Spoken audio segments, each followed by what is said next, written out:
আজকে এই জবা গাছ দুটো রিপোর্ট করব। আমার তো অনেকগুলো জবা গাছ, এবার একদিনে তো সব করতে পারবো না, তাই দুটো তিনটে করে করছি। আজকে এই দেশি ভ্যারাইটির পিঙ্ক কালারের এই জবা ফুলটা রিপোর্ট করে দেখাবো আমি যেরকম করি।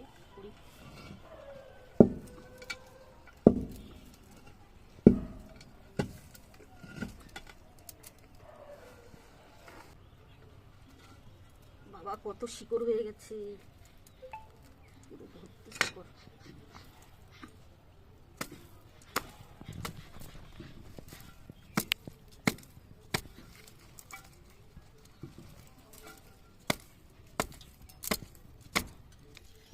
দেখো একবারে কেটে টেটে পুরো শিকড় ফেলে দিয়ে একদম ছোট করে ফেললাম।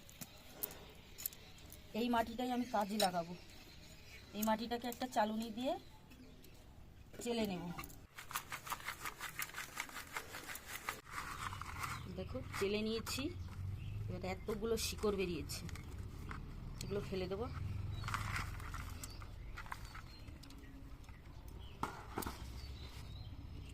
এতটা গোবর সার মিশালাম, সিঙ্গেল সুপার ফসফেট দিলাম, নিম খোল দিলাম। এবার ভালো করে মেখে নেব। ডালগুলো কাটাই ছাটাই করে নিই। ফুলাম কুচিটা দিয়ে দিলাম।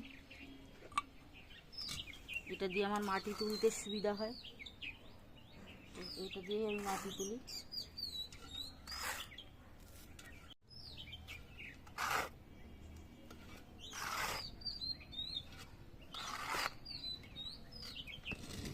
মধ্যে হিউমিক অ্যাসিড দিয়ে দিলাম, একটুখানি গুলে নিলাম,